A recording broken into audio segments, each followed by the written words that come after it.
"You don't need to worry about a thing anymore," my son whispered, and his eyes would not meet mine. He meant for it to sound like comfort. It was not comfort. It was the sound a man makes when he has decided that a problem is about to be solved. And the problem is you. But I am getting ahead of myself. Let me take you back to the moment I woke up, because that is where it started. The first thing I felt was the pain, not a sharp pain, a deep, grinding ache that lived somewhere under my ribs and pulsed with every breath I took. The ceiling above me was white and water-stained, and a fluorescent light buzzed like a trapped fly. Then the smell reached me. Antiseptic and bleach and old coffee. A hospital. I was lying in a hospital bed, and I could not remember how I got there. My name is Cole Hardin. I am 71 years old, and for 3 generations my family has run cattle in the Sweetgrass Valley of Montana. I have been thrown by horses. I have been kicked, gored, and dragged across a corral.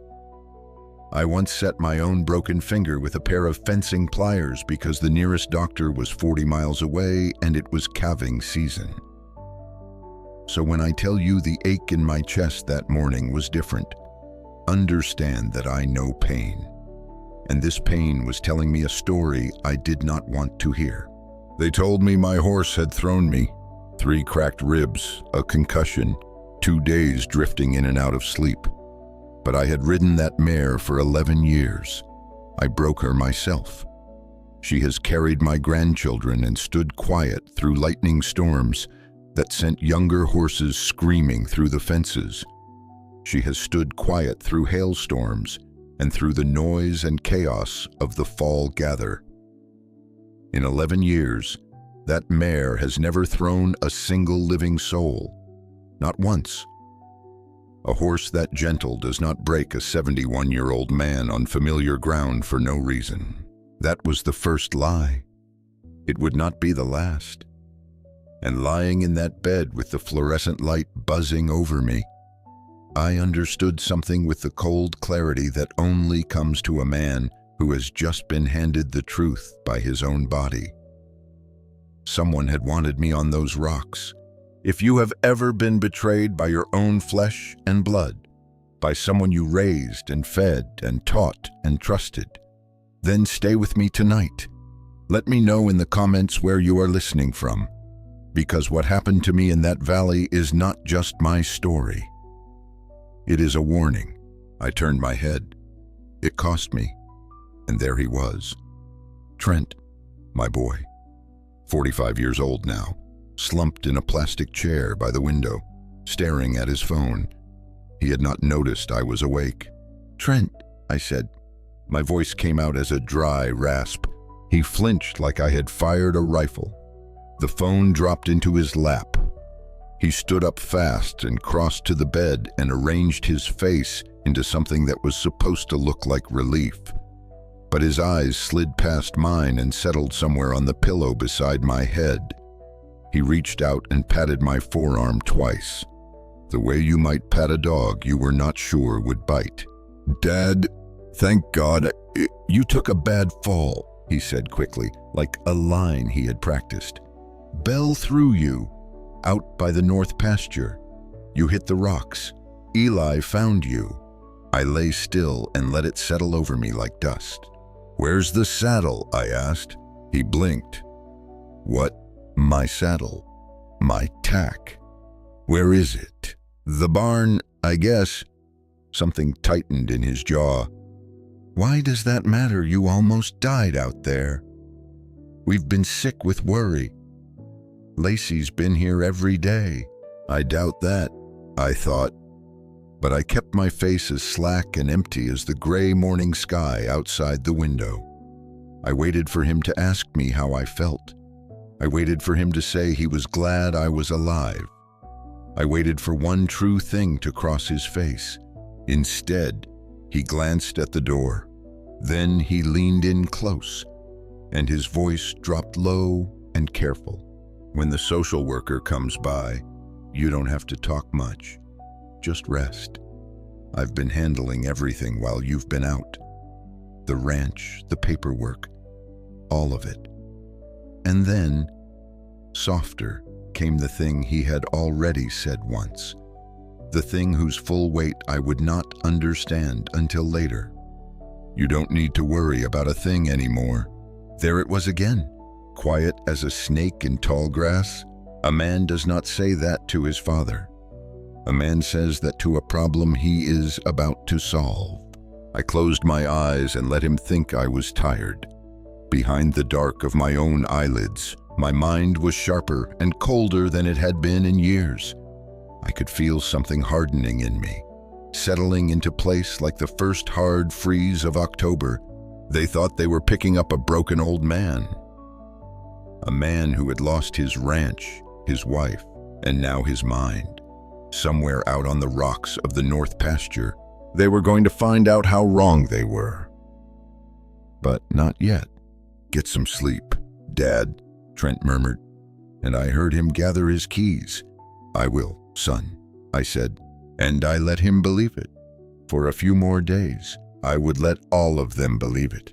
They kept me in that hospital for 2 more days. On the 3rd morning, a nurse with kind eyes signed my discharge papers and told me to take it easy on the ribs. Trent came to collect me. He did not come up to the room. He waited in the truck out front with the engine running, like a man with somewhere better to be. The drive out to the valley took the better part of an hour. Neither of us spoke much. I watched the country roll past the window.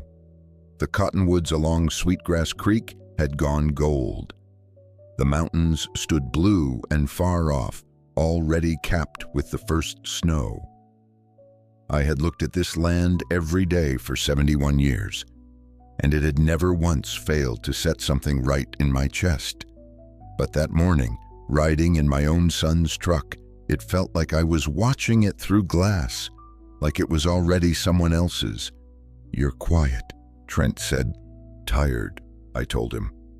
It was not a lie, but it was not the whole truth either. We turned off the county road and rattled across the cattle guard onto Hardin land.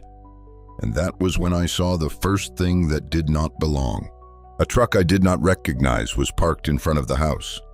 A big new diesel, black and shining, with mud flaps that had never seen a day of mud. On the door was a logo I would come to know very well. A green triangle, and beneath it the words Sutter Energy. A man was leaning against that truck, young, with soft hands, wearing a pullover with the same green logo stitched on the chest. He was scrolling on his phone, and when we pulled in, he gave Trent a small nod, the kind that passes between 2 men who have already shaken hands on something. He did not nod at me. His eyes passed over me the way you look at a piece of old furniture you have already decided to throw out. "Who's that?" I asked. "Nobody. Business." Trent killed the engine. "Come on, let's get you inside. You need to rest." I climbed down slow, one hand braced on the door, the ribs lighting up with every move. Trent did not help me. The young man watched me hobble across the gravel and said nothing. My own front porch felt longer than I remembered. The boards I had nailed down myself 30 years ago. The screen door Ruth had picked out the summer before she passed. I stepped into my house, and the smell of it was wrong. Someone had been burning a scented candle, something sweet and chemical, and underneath it the old smells of leather and wood smoke and coffee had gone faint. Lacey stood at the kitchen counter, my daughter-in-law. She was a handsome woman who spent a great deal of money looking handsome, and she did not turn around when I came in. "Oh," she said, when at last she did. "You're home." She said it the way you might greet a package you had forgotten you ordered. "Trent," I made up the downstairs room. "He shouldn't be doing stairs. I have been climbing those stairs for 50 years, I said. "Well," she gave me a thin smile that did not reach anywhere near her eyes. Things are different now, Cole. You've been through a trauma. You need to let us take care of you. There were those words again. Take care of you. In this family, I was learning.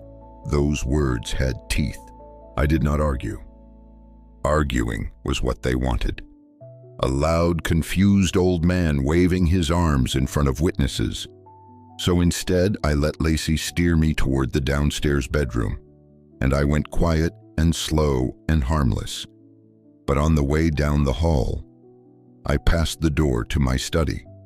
It stood half open, and on the big oak desk where I had run this ranch for half a century, I saw papers, stacks of them, squared off and neat, with little colored tabs marking the lines that needed signing.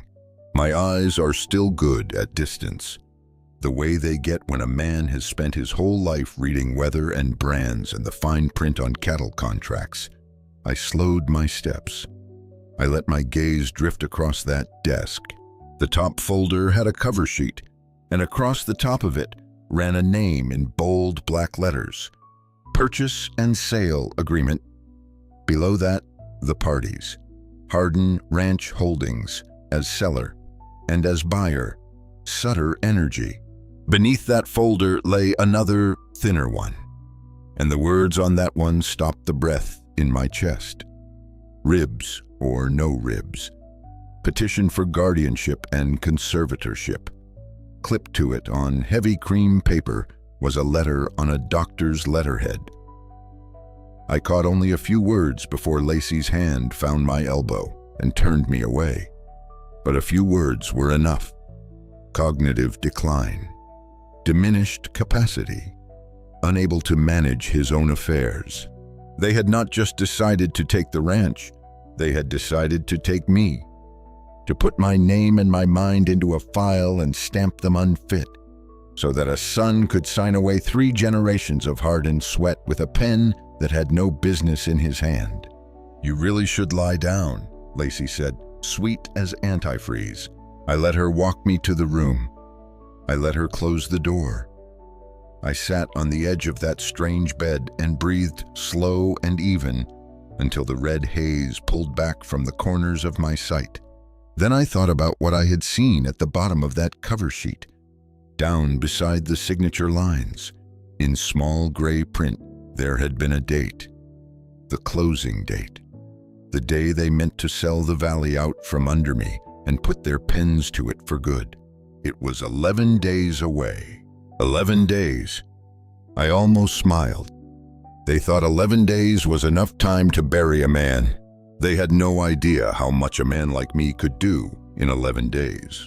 I have never been a man who trusted easily. Ruth used to say I was built like the land out here, slow to warm and slow to freeze. But once either one set in, it set in for good. There were not many people in my life I would call without thinking twice. Nora Hayes was one of them. Her father, Gene, had been my closest friend for 30 years. We had branded cattle together, buried our wives in the same year, sat on the same porch through the same long winters. When Gene's heart gave out 3 springs ago, I had carried one corner of his casket.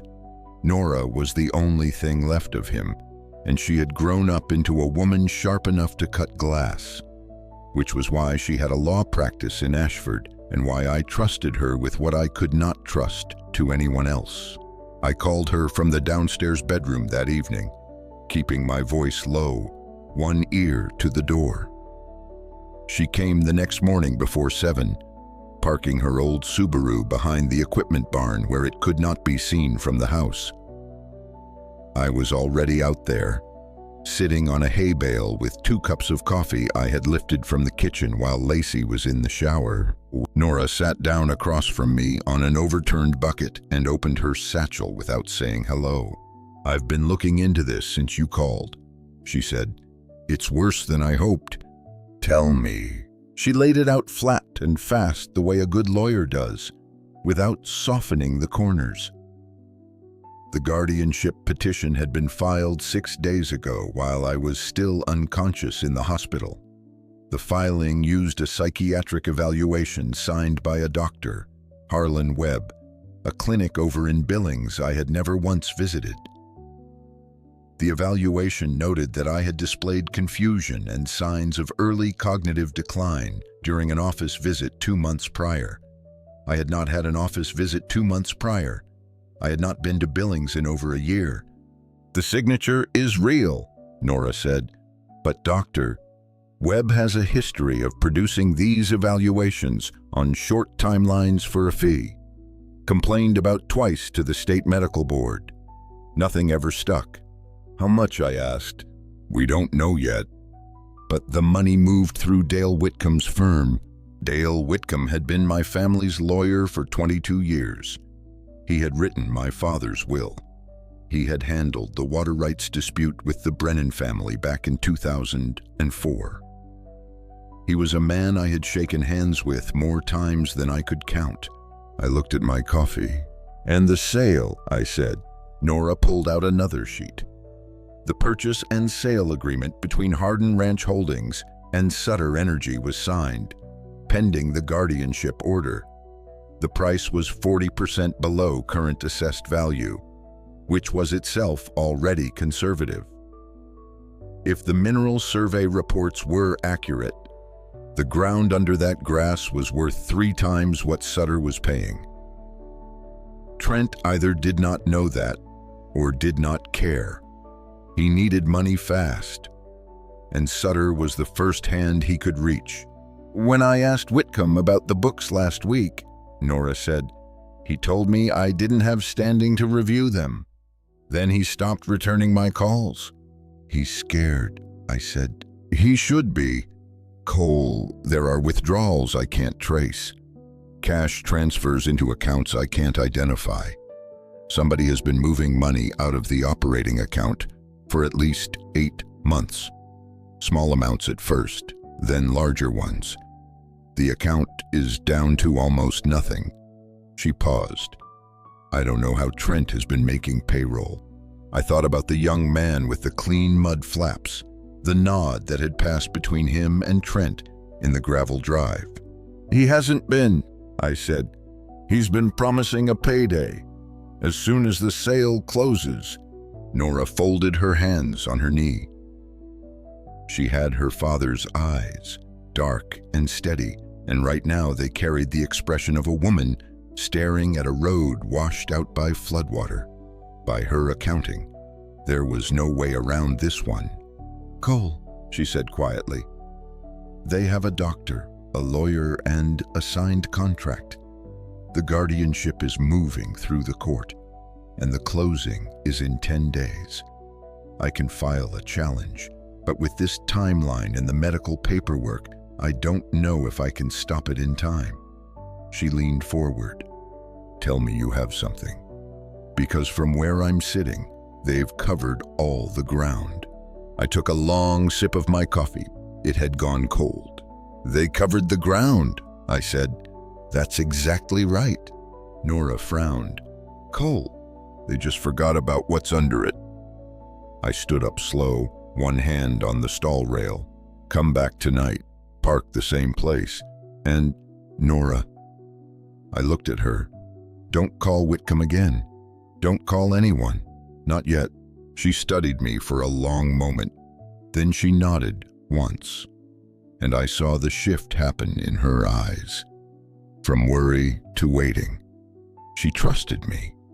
That meant more than she knew. I handed her the second cup of coffee, the one I had not touched. "Still warm," I said. "Drink it on the way back." I walked toward the house alone. The ribs ached with every step. The sky above the valley was the color of steel wool, and somewhere in the north pasture I could hear Belle calling. Even across that distance, I would have known her voice anywhere. I was going to need her soon enough.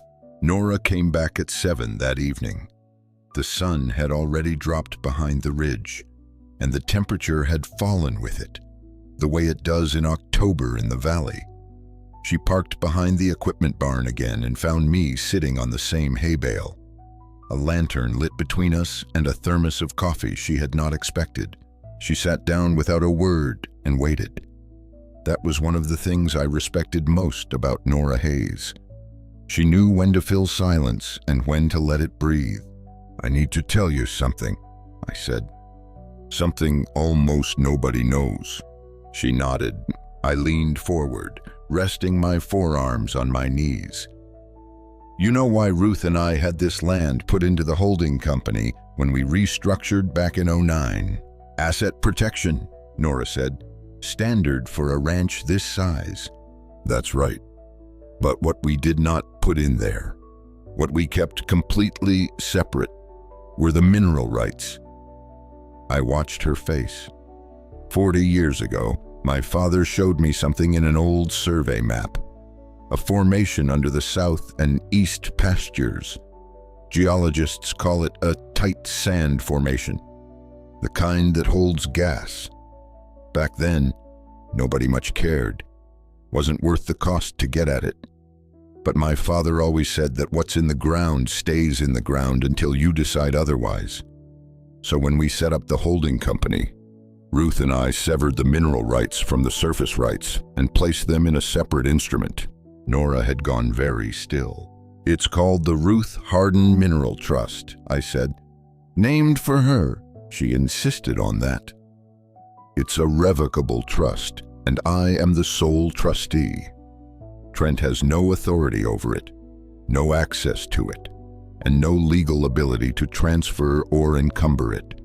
When he sells Hardin Ranch Holdings to Sutter Energy, he sells them the land, the surface, the grass and the fences and the corrals and the house." I paused. "He does not sell them what's underneath."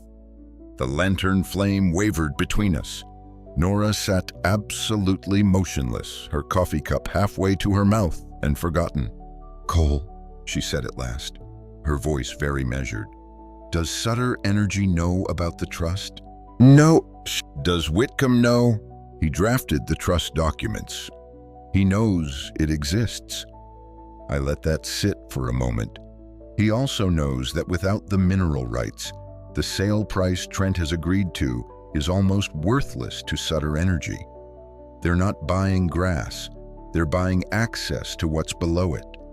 And they can't have it." Nora set her cup down slowly. A rancher's daughter who had grown up knowing what the land was and what it was not. She understood immediately what I was telling her. The color in her face had changed. She looked the way people look when they realize the floor they thought was solid is actually the roof of something much larger. "So the sale," she said, "is a transaction for property that cannot deliver what the buyer thinks they are buying. The moment Sutter's lawyers run a title search deep enough to find the mineral severance, the deal collapses, or we collapse it for them on our timeline." "When?" she asked. "Not yet." I pinged up the thermos and poured. "Right now, Trent thinks he is winning. He thinks I am an old man with a broken body and a cloudy mind, and a doctor's note that says so. If I move now, he runs. He cancels the deal, clears out what he can, and hires lawyers to fight me in court for a year. I don't have a year." I handed her a cup. "But if I let him believe he has won, if I let him sign and celebrate and start spending money he does not have yet, he commits himself. He can't walk it back. He can't claim he didn't know. He takes on the debt, makes the promises, shakes the hands. And then I show him what he actually bought." Nora was quiet for a long moment. The horses moved in their stalls, and somewhere across the valley a coyote called once and went silent. "There's something else," I said. She looked up. "The mineral survey that Sutter is basing their offer on. The reserve estimate they've been showing Trent." I saw the number when I looked over Trent's shoulder at a document in the study. It was 8.4 billion cubic feet. I held her gaze. "That's a very specific number, Nora, and it's a very large one for a formation this size. I want to know where it came from and who ran the survey." She thought about it. You think the number is inflated.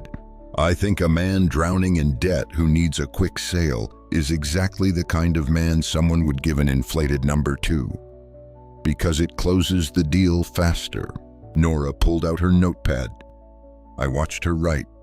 Her handwriting was tight and precise, the same as her father's had been. All right, she said. I'll dig into the survey report, and I'll pull the mineral trust documents and have them ready. She looked at me. You're going to let them get all the way to closing day. All the way to the table, I said. And then we walk in. She studied me the way her father used to, when he was deciding whether to trust a new piece of ground. Then she put her pen away. Okay, she said. Your call. The lantern guttered.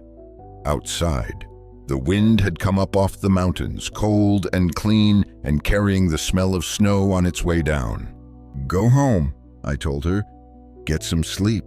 We have 10 days. She left. I sat alone in the dark barn and listened to Belle breathe in her stall. The mare shifted her weight, turned once, and went still. I stayed there a long time, just the two of us in the dark, and the thing that lay quiet under the ground, waiting. The next morning I woke before first light and lay still, listening to the house. Trent and Lacey slept late. That had always been one of the differences between us. I had been rising before sunrise since I was 12 years old, when my father first put a rope in my hands and told me a rancher's day starts when the darkness does. I pulled on my clothes and moved slow through the downstairs hall. The ribs were still there, reminding me, but they were an old complaint now, and I had learned to work around them. I went first to the kitchen, then past it, deeper into the house. I moved from room to room. It is a strange thing to walk through your own home looking for signs of yourself and finding mostly absence. Ruth's blue and white china was gone from the kitchen shelves, replaced by dishes that were white and flat and blank. Her reading chair, the high-backed one by the east window where she had sat every evening with a book and a lamp, had been moved out. Her wedding photograph, the one that had hung on the wall at the bottom of the stairs for 40 years, was gone. In its place was a canvas print of mountains that could have been anywhere. I did not allow myself to stand and feel it. I kept moving. Eli Cruz was in the equipment barn, which was where I expected to find him.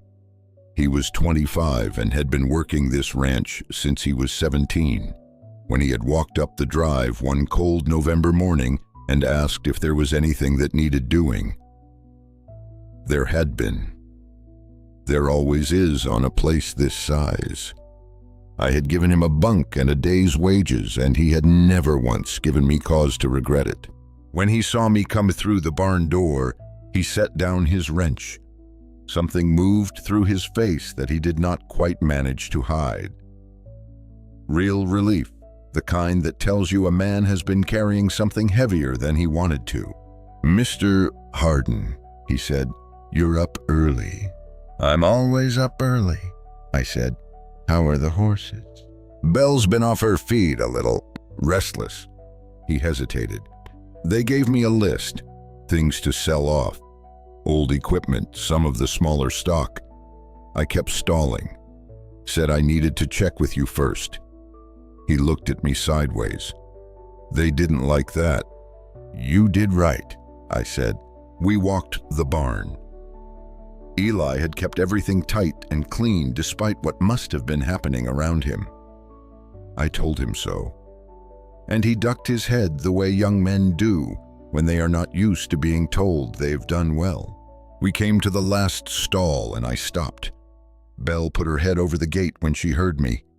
Big brown eyes, a white blaze down her nose, 15 hands of solid quarter horse mare. I put my hand on her neck and stood there a moment. She exhaled through her nose and leaned into my palm. The saddle, I said quietly. My good saddle, the one I was riding. Where is it? Eli reached past me and lifted it down from the rack where it hung. A working saddle, old and dark with years of oil and sweat. I ran my hand along the girth, the cinch strap, the latigo, and then I found it, down low on the offside billet, where it would be last to catch the eye and first to fail under the strain of a man's weight at a canter. I stopped. I looked. Eli had gone very quiet beside me. "You see that?" I said. He leaned in. I watched the color leave his face slowly. "Mr. Hardin," he said, "when did you last check this rig before you rode out?" "The morning before," I said. It was fine. We had both worked with tack our whole lives. We both knew the difference between leather that frays from use and leather that has been persuaded to fail. I set the saddle on the stall gate and stood looking at it in the pale, early light.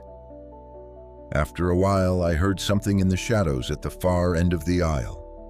A small sound. A shoe scraping on concrete. I looked up. A girl stood at the mouth of the last stall, thin, dark-haired, 14 or so. She was wearing an oversized flannel shirt and rubber boots. She had been watching us, and she was not sure yet whether to stay or run. I recognized her. I had not seen her in close to a year. "Maddie," I said. She flinched, then held her ground. "How long have you been in here?" I asked. She looked at the saddle on the gate. Then she looked at me. Then she looked away, out toward the dark end of the barn. "A while," she said. Her voice was small and carefully controlled. I let the silence work. I watched her hands, pressed flat against her thighs the way a person holds themselves when they are trying not to shake. There was something she knew. I could feel it the way you feel weather coming. I did not push. Some things come in their own time, like rain, and forcing them only drives them off. "Go get some breakfast," I said quietly. "And Maddie, don't go anywhere today." She looked at me once more. Then she nodded and slipped out through the side door into the cold morning. I turned back to the saddle. Eli stood beside me without speaking. "Lock this up," I told him. "Don't let anyone near it." He nodded. I had what I came for.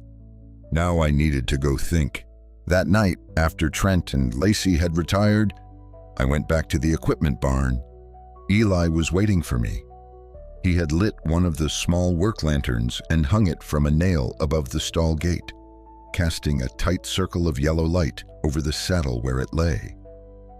We had not spoken about it since morning, but he had stayed close to the barn all day, doing small jobs near the door, and I had understood that he was standing guard. I had brought a loop and a small flashlight. I used them now, moving the beam slowly along every inch of the offside billet strap, the piece of leather that runs through the cinch ring and bears the full force of keeping a saddle secure under a rider's weight. Up close, with the magnification, it was worse than I had thought, and clearer. The outer surface of the strap was intact. At a glance, in poor light or under the casual eye of someone who had not been looking for this, it would have passed. But from the inside, hidden against the D-ring, 3/4 of the strap's width had been cut through with something fine and sharp. A knife, probably, done slowly and carefully so the leather would hold just long enough under still conditions and fail only under the sustained pressure of a man riding hard across rough ground. It was not a fraying. It was not wear. There is no pattern of wear in the world that cuts clean and leaves the outer layer untouched. This was done by hand, by someone who understood saddlery well enough to know exactly where to cut and how far. Eli sat on the bucket across from me. He had not said much. The lantern made the lines on his young face look older than they were. "Who had access to the tack room that morning?" I asked. He was quiet. "Trent was out here early," he said at last. "Before breakfast. said he was checking on the irrigation pump. But the pump is on the other side of the property. There's no reason to come through the barn. He looked at his hands. I wasn't watching close enough. I should have been. You didn't know to watch, I said. Neither did I. I set the loop down on the stall gate. I sat there in the lantern light and let it settle over me. What this meant. Not what I had suspected, not what I had feared. What it was. My son had tried to kill me. Not in anger, not in some hot moment that a man might later say was a mistake. This had been planned. He had come out before breakfast, before anyone else was awake, and he had used a small blade to cut a strap almost all the way through. And then he had gone back inside and eaten his breakfast and waited. He had sent me out on Bell knowing what would happen on the north pasture, where the ground is rocky and the slope is steep enough to break a man who comes off a horse wrong. I have been in this world long enough to know that human beings are capable of a great range of things. I have seen men do good that surprised me. I have seen men do things I would not have believed if I had not been there to witness them. But this was different. This was my boy. I had taught him to cinch a saddle properly when he was 9 years old. I had shown him the strap and told him never to neglect it, that a man's life depended on a well-kept rig. He had used that knowledge to try to take mine. I did not let myself sit in it long. Grief is a necessary thing, but there is a time for it, and this was not the time. I folded the feeling down and set it aside, the way you fold a tarp over something you will deal with later. And I turned my mind to what came next. I need photographs, I said. Good ones. Close up with something next to the cut to show scale. Eli pulled out his phone without being asked and started taking them. He was thorough. He went through 8 or 10 angles, moving the lamp, adjusting the light. When he was done, I took the phone and looked through the images. They were good. A forensic examiner would have no difficulty reading what they showed. Send those to Nora Hayes, I said. Her number is in my contacts under Jean, her father. Send them tonight. He nodded. Then he looked up at me. Something in his face that was past the facts of what we had found. Something more personal. What do we do? He asked. It was a simple question, but coming from Eli, said the way he said it, it carried something underneath it. He was not asking about the photographs or the lawyers. He was asking whether I still had something left to fight with, whether the old man who had given him a chance 8 years ago was still in there. We do what ranchers do, I said. I stood up, one hand on the stall rail, and looked at him steadily in the lantern light. We work the problem, one fence post at a time. Eli looked at me for a moment, then he nodded once, and I saw the tension go out of his shoulders. I reached over and scratched Belle under her jaw. She pushed against my hand. She was calm. She had been calm all along. She had done nothing wrong, and she had never been going to. It was the saddle that had failed, and now I knew who had wanted it to. This was not about money anymore. It had not been for a while. A man who cuts a saddle strap does not want his father's land. He wants his father gone. That changes everything. I found Maddie the next morning in the same place I had found her the day before. She was sitting on an overturned feed bucket inside Belle's stall, her back against the wall, with the mare standing over her the way horses do when they have decided someone is worth protecting. She had a book open in her lap, but she was not reading it. She was watching the barn door. She had been watching for me. I came in slow and sat down on the stall gate across from her, taking the weight off my ribs. You like it in here? I said. She shrugged. It was not dismissal. It was the shrug of someone who has learned that directness draws attention. It's quiet, she said. Nobody comes in here much. Not anymore. I looked at her. 14 years old, her mother's dark hair and her mother's way of holding herself. That particular stillness that comes not from calm, but from practice. From spending years in a house where it was better to be invisible. Beth had been like that once. My daughter. She had been a quiet, watchful child who had grown into a woman of uncommon strength and then died too young in an accident on a highway outside of Missoula 6 years ago, in weather that should have kept her home. She had left behind a husband who did not stay, and a daughter who had nowhere to go but her Uncle Trent's house, which was no place at all.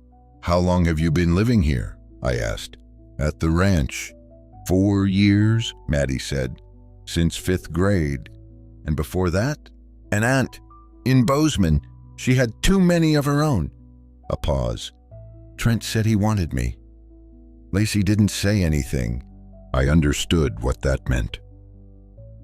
I had been in prison, not the kind with bars, but the kind you build yourself when grief takes you and you let it run too long. After Ruth passed and then Beth, I had pulled back from everything, including this child, and I would carry that the rest of my life. "Do they treat you all right?" I asked. She considered the question the way people consider it when the real answer is complicated, and the safe answer is nothing at all. "I stay out of the way," she said. "That's not what I asked." She looked at the mare. Belle turned her big head and breathed warm air across the girl's hair. "Lacey forgets to buy groceries sometimes," Maddie said. "Trent is usually on his phone. I do homework. I come out here." She looked at me. "Belle doesn't care if I'm in the way." I sat with that a moment. The mare had taken this child in, and neither of them had needed a thing from me to manage it. That said something about both of them, and something unflattering about me. "I owe you an apology," I said. She looked up. Whatever she had expected me to say, it was not that. "I was not here," I said. "I should have been. I'm sorry." She did not say anything for a long time. Then she looked back at the book in her lap and turned a page she had not read. "You were sad," she said quietly. "I could see it. Even before they said you were crazy." Something tightened in my chest that had nothing to do with cracked ribs. "I'm not crazy," I said. "I know." She said it simply, without drama. I heard them talking about it. At night, after they thought I was asleep. Lacey said it would be easier if people believed it. She turned another unread page. I didn't think it was right. I looked at this girl, this child I had failed to show up for, who had been sitting in a horse stall absorbing the conversations of adults who thought no one was listening. A girl who had been dismissed and overlooked and moved around like a piece of furniture, and who had filed everything away quietly and said nothing. "Maddie," I said, "the morning I got hurt, you were in here early." It was not quite a question. She looked up, and her eyes went to the rack where the saddle had hung. "Yes," she said. "Did you see anything?" She held very still. The barn was quiet. Belle shifted her weight once and went still again. "I come out early sometimes," Maddie said, "before breakfast. Trent doesn't get up until 8, so nobody minds." She paused. "That morning I heard someone in here. I thought it was Eli. I came in through the side door." Another pause. "It wasn't Eli." I waited. "He was bent over the saddle," she said. "He had something in his hand. Small. He heard me come in and he stood up fast and told me to go back to bed. I went." She looked at me. I didn't know what he was doing. Not then. But I kept thinking about it. The way he turned around. The way he looked at me. Like I'd seen something I wasn't supposed to. Her voice was level, but her knuckles were white on the book. "After they said you fell, I thought about it more. I looked at my granddaughter for a long time. "You've been carrying this since that morning," I said. She gave the smallest nod. "You did nothing wrong," I said. "Do you hear me? Not a thing." She looked down. One tear dropped onto the page of the open book. Just the one. She pressed her lips together and held the rest. I reached out and put my hand over hers. Careful and steady. She did not pull away. "I'm going to fix this," I said. "I need you to trust me a little longer. Can you do that?" She looked up. Her eyes were her mother's, clear and dark and not given to flinching. "Yes," she said. I squeezed her hand once and let go. I had come into this barn looking for a witness. What I had found was the last piece of my family, sitting in a horse stall, waiting for someone to remember she was there. I was not going to forget again. 2 evenings later, Trent hosted a dinner at the house. He did not invite me. He told me at lunch that he had people coming and that it would be better if I stayed in my room, kept things simple, did not confuse his guests. He said it with the practiced patience of someone managing a liability. I told him I would stay out of the way. I meant it exactly, and on my own terms. By the time the first car pulled up the drive, I was already in the equipment barn, up in the loft along the south wall, lying flat with my hat tipped forward. From up there, through a gap in the siding boards that had needed patching for 3 years. I had a sight line to the back patio where Trent had set up a table with chairs and a gas heater and a good bottle of whiskey. The kind of setup a man puts together when he is trying to look like he has already won. 3 of them came. Royce Bannon, the landman from Sutter Energy, whom I recognized from my first day home. With him was a man in a fleece vest who moved like a company lawyer, and a third, older, in a canvas jacket, who got out of the truck carefully and looked at the land before he looked at anything else. A geologist. Men who spend their careers reading the ground develop a particular way of arriving somewhere. I watched them on the patio. Trent poured whiskey and passed it around. He laughed too often and too quickly. He was trying very hard to be a certain kind of man, and he had been trying his whole life, and it had never quite worked. They talked for the better part of an hour. I could not hear words, only rhythm. At one point, Trent spread something on the table. Bannon pointed and the geologist nodded. The lawyer made a note. Then Trent went inside and came back with a thick folder. I watched Bannon pull out a single sheet, hold it toward the heater's light, and read it carefully. I had seen enough of those conversations to know what was happening. Reserve estimate. The number they were using to justify the price. Later, when they had moved inside for coffee, I climbed down from the loft. Nora's car was parked 200 yards up the road in the dark, where the timber comes close to the fence line. I tapped once on her window. She had her laptop open. "The survey report," I said. "What did you find?" "The reserve estimate Sutter is working from was produced by a firm called Western Basin Analytics. The report came in 6 weeks ago and set the purchase price." She turned the laptop toward me. I put on my reading glasses and leaned in. The document was dense with subsurface geology, formation depths, permeability calculations, recovery factors, the kind of report most people take on faith because most people do not have the background to question it. But I had spent 40 years talking to the people who survey land for energy and mineral leases. I had sat across enough tables from these reports to know what real numbers look like.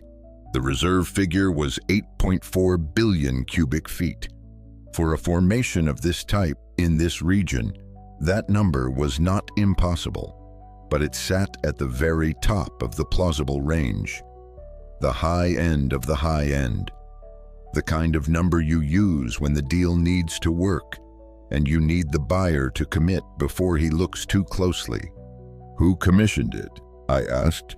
Nora pointed to the cover page. In the client field was a name I did not recognize, Red Mesa Consulting, but beside it, listed as the authorizing signatory, was a name I knew very well, Dale Whitcomb. I sat back and let that connect with everything else. Whitcomb, who had filed the guardianship. Whitcomb, whose firm had moved money to the doctor in Billings. And now Whitcomb, who had commissioned the geological survey that gave Trent a price to sell and Sutter a reason to buy. "He's in the middle of all of it," Nora said. "He's the hinge," I said. "Without him, none of the pieces hold together." I looked back at the report. But there's something else. If this number is wrong, if the reserve estimate is inflated, then Trent didn't just sell land he had no right to sell. He sold Sutter Energy a dream. When they drill and the numbers don't match, the liability is his. Nora was quiet. Fraud in the inducement, federal if it crosses state lines. I know. I'm not running that play, but I want to know exactly how wrong this number is. Can you get me an independent assessment? I know a retired geologist in Helena. Sharp man. I can have him look at the formation data quietly. Do it, I said. Tell him urgent, and no calls about it to anyone. I stepped out into the cold. The dinner was still going on in the house. Lights in every window. Trent's laughter drifting across the dark yard. The number he had built his whole plan on was a number someone had constructed for him. A foundation of smoke and paper. And I was about to find out exactly how thin the ground beneath it truly was. Let him laugh in there, I thought. Let him fill those glasses and make those promises and believe he is building something that will hold. Every hour he spent celebrating was an hour I spent closing the net. He had chosen a number to sell a dream on. I had spent a lifetime learning that the ground tells the truth, sooner or later, to anyone willing to read it right. He should have remembered that his father was one of those people. The books arrived the following morning. Not the official ones, the sanitized version that Whitcomb had been showing to the court. The real ones.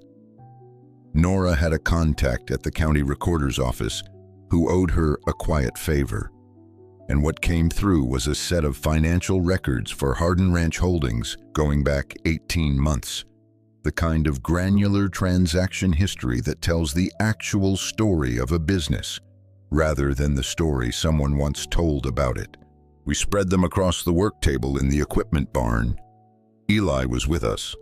I had started including him in the working sessions, partly because he deserved to know what was happening on land he had given 8 years of his life to, and partly because 2 pairs of eyes move through numbers faster than one. We worked through the morning. The picture that came together was uglier than I had expected, and I had expected ugly. For the first 6 months, the withdrawals were small. Transfer fees, consulting expenses, disbursements to vendors I could not identify. The kind of line items that pass unnoticed in a busy operation. Then, around the 8-month mark, the scale changed. Larger transfers always to the same receiving institution, a financial services firm out of Nevada called Tallgrass Capital. I had never heard of it and had never authorized any dealings with it. Tallgrass, Nora said, and typed it into her laptop. She found it in under 2 minutes. Tallgrass Capital was a private lending firm specializing in what the financial industry called bridge loans. Short-term, high-interest instruments designed for borrowers who needed money quickly and could not access conventional credit. Their standard terms ran at rates that would have made a good bank manager pale. Their borrowers were, by definition, people who were out of good options.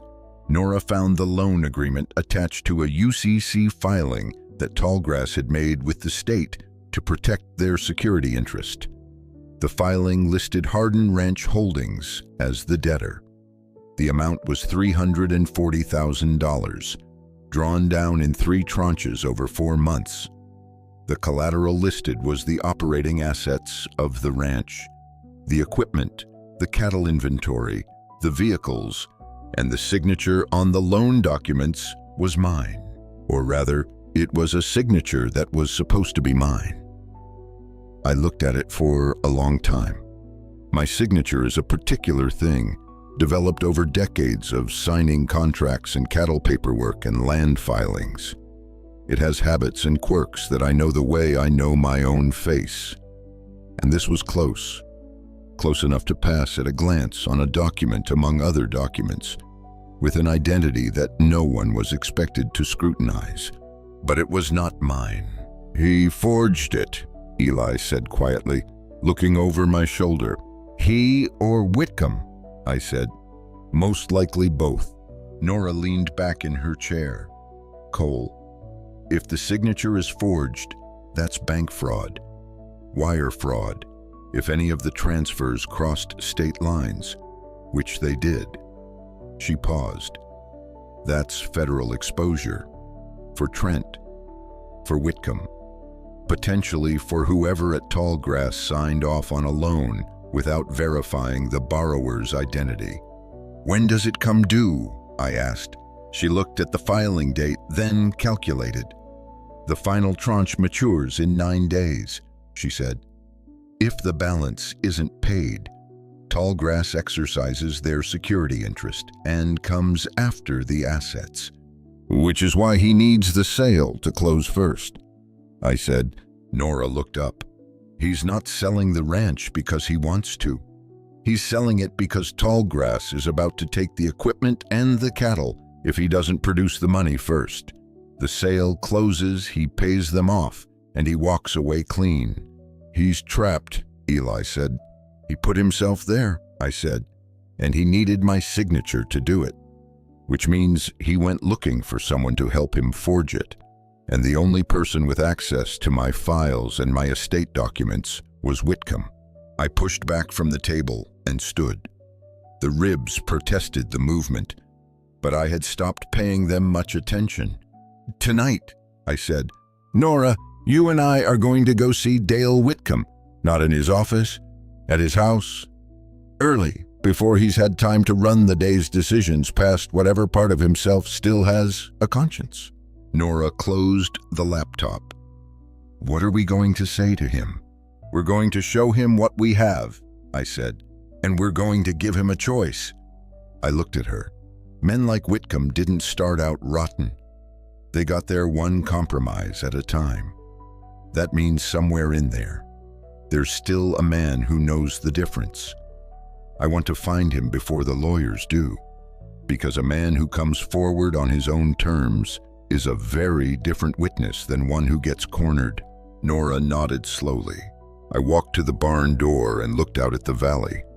The mountains to the north were catching the afternoon light, that deep amber that comes in October and makes the whole country look like it is glowing from inside. 3 generations of my family had stood on this ground. My grandfather had strung the first fence posts. My father had drilled the first well. My son had borrowed $340,000 against it with a pen that was not his to use. Tonight, we were going to start taking it back. 9 days. I turned the number over in my mind. Trent had borrowed against everything I had built, signed my name to do it. And now he was racing a clock he did not know I could see.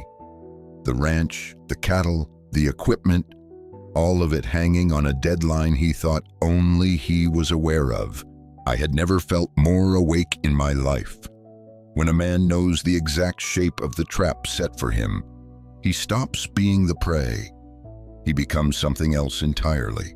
Dale Whitcomb lived in a ranch-style house on the east edge of Ashford, behind a row of spruce trees that had been planted for privacy and had done their job. The lights were on when we pulled up at 8 that evening. A game was on television. I could see the blue flicker through the front curtains. I had told Nora to stay in the car. She had not liked that. "He'll feel cornered with 2 of us," I said. He already knows you. Right now, you represent the legal pressure he's been running from. I represent something else. She had stayed in the car. I knocked once. The TV sound cut off almost immediately. A long pause, the kind that tells you a man on the other side is deciding whether to answer. Then the porch light came on and the door opened. Dale Whitcomb looked 10 years older than the last time I had seen him. He had been a solid man in his 50s, broad in the shoulders, with a handshake that meant something. What stood in the doorway now was a man who had not been sleeping well and had been trying to hide it with the effort that only makes it more visible. He was wearing a flannel shirt and an old pair of khakis, and his eyes, when they found mine, did a thing that was not quite guilt and not quite fear, but lived somewhere between the two. "Cole," he said. "Hello, Dale." He looked past me at the dark driveway. "Is someone with you?" "My lawyer is in the car." I asked her to wait. "This is between us first." He stood in the doorway for a moment. Then he stepped back and let me in. The living room was tidy in the way of a man who lives alone and keeps things orderly by discipline rather than habit. There were no personal papers out, no files. He had been careful. Or he had been careful until recently, and lately he had started not sleeping. He turned off the television and gestured to a chair. I sat. He remained standing, which was a kind of defense, and I let him have it. "I know what you found," he said. His voice was quiet and flat. The voice of a man who has been waiting for a particular conversation, and now that it has arrived feels something close to relief. I figured it was coming. "Then let's not waste each other's time," I said. He sat down on the edge of the couch and put his hands on his knees. He was not going to look away, which I respected. Whatever he had become, he was still a man who could sit across from his mistakes and meet their eyes. "How bad is it?" he asked. "The loan documents," I said. "The web evaluation in Billings, the Red Mesa Survey Commission." I watched his face as I named each one. He took them like a man taking blows he has been bracing for. "I have the financial trail on all three. Dale, wire transfers, entity registrations, the works. You are in the middle of every piece of this." He was silent for a while. The furnace clicked on and filled the room with the low hum of warm air. "Trent came to me 2 years ago," he said at last. "He was already in trouble. Gambling debts, some bad investments. He wanted to borrow against the ranch, but he knew, Cole, that you would never sign. So he asked me if there was a way." He rubbed the back of his neck. "I should have walked out of his office that day and called you. That's what I should have done. And I didn't. I told myself it was one thing. One small thing to help the boy out. And then it became the next thing," I said. "And the next." He nodded. "I didn't know about the saddle. I want you to know that what happened to you out there, I didn't know." I looked at him. I believed him. It did not make him innocent, but it made him something other than what Trent was. "Here's what I am offering you," I said. "You write it down, all of it. The loan, the doctor, the survey commission. Everything you know, everything you did, everyone who knew about it. You sign it in front of Nora Hayes tonight, and we get it notarized before morning. In return, I go to the district attorney and I tell them you cooperated fully and without condition. I tell them you came forward on your own." I leaned forward slightly. "That's not nothing, Dale. That's the difference between what happens to Trent and what happens to you." He sat very still. The furnace ran. Outside, a truck went by on the road. "Trent won't forgive this," he said. "Trent is past the point of forgiveness being relevant to your situation." I said. He looked at me for a long moment. Then he stood and went to the kitchen and came back with a yellow legal pad and a pen. He set them on the coffee table and sat down again. He looked at the blank page. "You'll need details," he said. "Every one you can remember." I said. He picked up the pen and he began to write. I went to the door and waved to Nora. She came in from the cold with her briefcase and her notary stamp and her father's steady eyes. And she sat down across from Whitcomb, and the three of us spent the next hour in that quiet living room while a man put his mistakes down on paper, one careful line at a time. When he was done and the document was signed and stamped, I shook his hand. He held on a moment longer than necessary. "I'm sorry, Cole," he said. His voice had the particular flatness of a man who has finally said the truest thing he knows. "I know," I said. "I'm sorry too." I walked out into the cold Montana night. Nora fell into step beside me. "We got him," she said quietly. "We got the hinge," I said. "Now the door opens." The next 3 days I spent on the road. Not the kind that takes you far. The kind that winds between properties you have known all your life, between gates you have passed through and fences you have helped string, between kitchens where you have sat with coffee and talked about weather and cattle prices and the long business of keeping land alive. The kind of road that is really a web, and once you know your way through it, you can move fast. I started with Hank Brennan. Hank ran the property to our north 4,000 acres of benchland. He had worked with his wife Doris for 30 years. He was 73, a year older than me, and we had argued about fence lines and water rights for most of our adult lives. When his mare had colicked 3 winters back and the vet was snowed in, I had driven over in a blizzard and spent the night in his barn walking her through it. When Ruth died, he showed up the next morning with a casserole and did not say a word, just set it on the counter and sat with me for an hour. That is the kind of man Hank Brennan is. He does not require explaining. I knocked on his door at 7 in the morning. He opened it before I knocked twice, which told me he had seen me coming up the drive. "Heard you were back," he said. He looked me over with the assessing eye of a man who has evaluated livestock his whole life and applied the same standard to people. "You look like hell." 3 cracked ribs, I said. "You going to let me in?" He stepped aside. Doris had coffee on and poured me a cup without being asked, then went back to her side of the kitchen, which was her way of saying she was there if needed and gone if not. I told Hank what I needed. Not all of it. Enough. That Trent had been moving money without authority, that the closing on the sale was coming, and that I needed people willing to show up at the county land office on closing day and speak to what they knew about the water rights, boundary surveys, and grazing leases that ran across multiple properties. The kind of factual testimony that slows a transaction the way a rock slows a river. Hank listened without interrupting. When I finished, he drank the rest of his coffee and set the cup down. "What day?" he asked. I told him, "I'll be there," he said, "and I'll bring Tom Calder from the Flying S. He's got an interest in those water rights too." I spent the rest of the first day covering the valley, the Calder place, the Murchison property along the creek bottom, the Ortega family east of the highway. At each stop, the conversation was different in detail and the same in shape. I told people enough to ask for their presence, and not so much that I spread more information than was safe.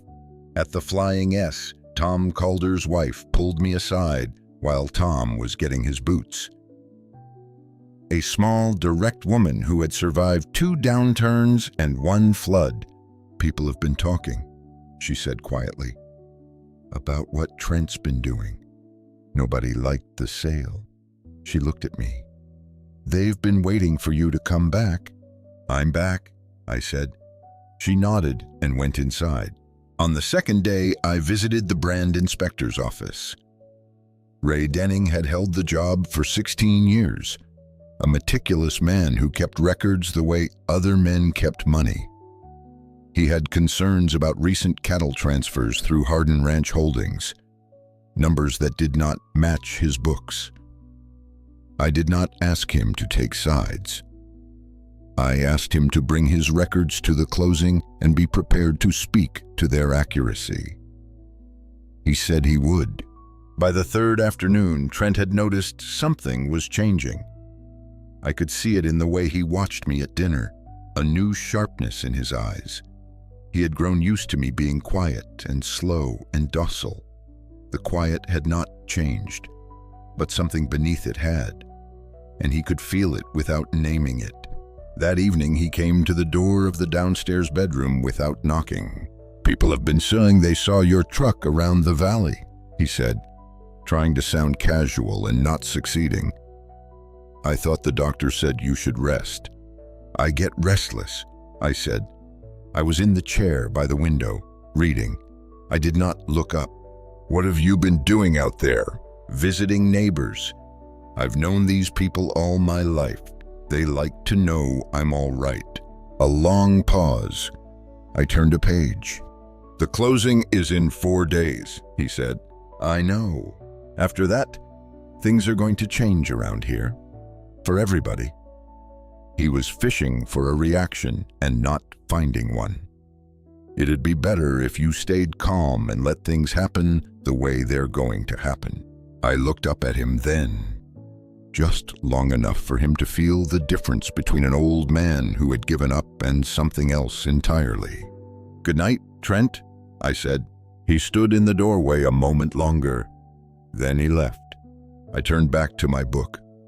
Outside, the valley was dark and still, and across it, at kitchen tables and in barns lit by work lights, a dozen people were quietly keeping their calendars clear. The web was set. I had moved through the valley without noise and without drama, the way a rancher moves through his own land. Not a raid, a gathering. And when the day came, we would all be there. Some battles are won in the field, but the battles that last are won in the quiet days before, when no one is watching, when the work looks like nothing and amounts to everything. I turned out the light and sat in the dark for a while, listening to the house. 4 more days. 3 days before the closing, Trent made his move. I was in the barn with Eli when I heard his boots on the gravel. He did not come in.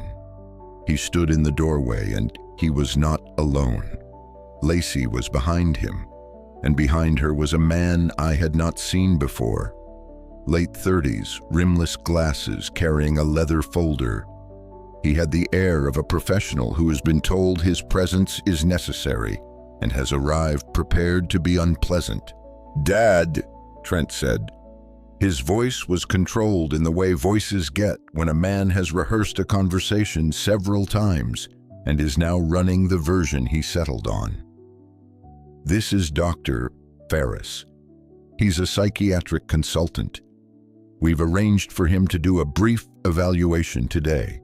I straightened up from what I was doing and looked at the 3 of them standing in the barn door. "Today," I said. "It's routine," Lacey said, stepping slightly forward. She was wearing the smile she used when she wanted people to understand that what was happening was for their own good. "Given everything you've been through and the court's timeline on the guardianship, they want an updated assessment. It's really nothing to worry about." "I'm sure it isn't," I said. I looked at the consultant. "Doctor, did my son arrange and pay for your services?" The man adjusted his folder. He had the grace to look slightly uncomfortable. "My firm was retained by the family to provide an independent evaluation." "The family," I said. "Which members of the family?" A pause. "Mr. Trent Hardin. Then we have different definitions of independent," I said. I turned back to what I had been doing. "I appreciate you making the trip, but I'm not interested." Trent came into the barn. His composure, which had been holding by effort, slipped a notch. "You don't have a choice. The court order allows for—" "Show me the court order," I said. I did not look up. He stopped. He did not have a court order. He had a hired consultant and a plan that depended on my cooperation. "Those are two different things." "Nora Hayes," I said, still not looking at him, "will be happy to review any actual court-ordered evaluation request and respond appropriately." "You have her number." A long silence. The consultant took a small step backward. Lacey put her hand on Trent's arm. Trent shook her off. He walked toward me, stopping close enough to lower his voice. "You're making this harder than it needs to be," he said. "There are people out there, people you've been talking to, who have been calling me." "What are you doing?" "Dad, what are you trying to start?" I set down the brush I had been using and turned to face him fully. We were close now, close enough that I could see the tension around his eyes, the slight tremor at the corner of his jaw. "I'm visiting my neighbors," I said. "Like I told you, you're trying to interfere with the closing." "I'm an old man on a ranch," I said. "I don't know what you're worried about." His jaw tightened. "Stay away from the Brennans. Stay away from the Calders. And stay away from Ray Denning at the brand office. If you don't, I'm going to ask the court to restrict your movement pending the guardianship ruling. You'll spend the next 2 weeks in a facility, and when the closing happens, you won't be anywhere near it." He said it quietly, and he meant it. That was what made it cold. I looked at my son. I thought about the 11-year-old boy who had followed me around this ranch like a second shadow, who had wanted to learn everything, and who had, for a little while, been the best version of himself out here in this valley. I thought about where that boy had gone and what had replaced him, and I felt the sadness of it like a stone in the chest, heavy and permanent. Then I put it aside. "You could do that," I said. "It would buy you a few days, but the closing is in 3 days. Trent, if you tie me up in a facility, it makes a lot of noise. Courts notice noise. Nora notices noise. And the people I've been talking to, those neighbors who have been calling you, they notice noise too." I paused. "Is that really the play you want to run with 3 days left?" He stared at me. The consultant was now definitely edging toward the door. "You're bluffing," Trent said. "I've never bluffed in my life," I said. "You would know that if you had paid attention." We stood there in the barn for a long moment. Belle shifted in her stall. The consultant cleared his throat and said something about rescheduling and quietly withdrew. Lacey followed him. Trent stayed. He looked at me with something I had not seen on his face in a long time. Not anger, not contempt. Something that had not finished forming yet, but that sat behind his eyes like weather waiting to break. Then he turned and walked out. I watched him go. 3 days. He was going to press harder now. He was going to be watching everything. And somewhere in the hours ahead, I was going to have to be very careful about one remaining piece. I went to find Maddie. I found Eli waiting outside the tack room, having heard everything. He looked at me with the question he did not want to ask out loud. "We stay the course," I told him. 3 days. Nobody panics. Nobody moves early. We give him nothing to see until there's nothing he can do about it.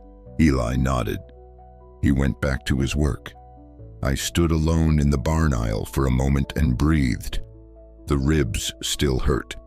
The days were running short. And Trent was frightened now, which made him more dangerous, not less. A cornered man with something to lose is never more unpredictable than in the final hours before he understands it is already gone. 3 days. I had done more with less. I found Maddie that evening in the tack room.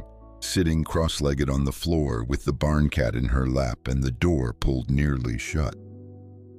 She had made herself a small territory in there over the weeks, a folded blanket in the corner, a flashlight, a paperback with a cracked spine, a child building herself a room inside a room, the way children do when the larger world is not reliable. She looked up when I came in. She had been waiting for this conversation. I could see it in the set of her face, the way a person looks when they have been carrying something for too long and are ready, finally, to put it down. I sat on an overturned bucket and closed the door behind me. "I need to tell you something first," I said, "and then I'm going to ask you something. You can answer or not. Whatever you decide. I will not be angry with you, and nothing changes between us. Do you understand?" She nodded. "In 2 days, there's going to be a meeting," I said. "A legal meeting at the county land office in Ashford. Trent is going to try to sign papers that sell this ranch, and I am going to stop him. But to do it properly, to make sure it holds, I need to be able to account for everything that happened, every piece of it." I looked at her. "What you told me about the morning I was hurt, that you saw Trent in the barn, that matters a great deal." Maddie was still. The cat shifted in her lap and she put her hand on its back automatically. "Would I have to say it in front of people?" she asked. "Possibly," I said, "but not alone. Nora Hayes would be with you." "I would be there." She looked at the floor. "What if Trent tries to take me away? He's my legal guardian. He can do that." "He can try," I said, "but he would have to get through a court to do it. And right now the court is going to be very interested in other things Trent has done. That's a shield, Maddie. Not a perfect one, but a real one." She was quiet for a long time. The barn settled around us. The small sounds of animals and wind and old wood doing what old wood does at night. "I saw more than I told you," she said. I waited. She reached into the pocket of her flannel shirt and pulled out her phone. She turned it toward me. On the screen was a photograph. She had taken it through the gap in the barn door that morning, before she came in, while Trent did not know she was there. It was not a clear image. It was dim and slightly blurred from the distance and the light, but it showed a man bent over a saddle on the rack. And the man was Trent. And in his right hand was something small that caught the light in the way that only a blade does. I looked at the photograph for a long time. Then I looked at Maddie. "You had this the whole time," I said. "I didn't know if it was enough," she said. "I didn't know if it showed anything. I took it because I was scared and I thought maybe I should have something, just in case." She looked at me. "Is it enough?" "It's enough," I said. She let out a breath that sounded like it had been held since the morning the photograph was taken. "There's one more thing," she said. She scrolled back on her phone and showed me a second image. This one was clearer, taken with better light and steadier hands. It showed 2 men standing beside the Sutter Energy truck in the driveway, 3 days before my accident. Trent and Royce Bannon. They were looking at a document spread across the hood of the truck, and Bannon had his finger on a line that I could not read from the angle. "I take pictures of things I don't understand," Maddie said, with a matter-of-fact simplicity that made my chest hurt. "In case they're important later, in case they're important later."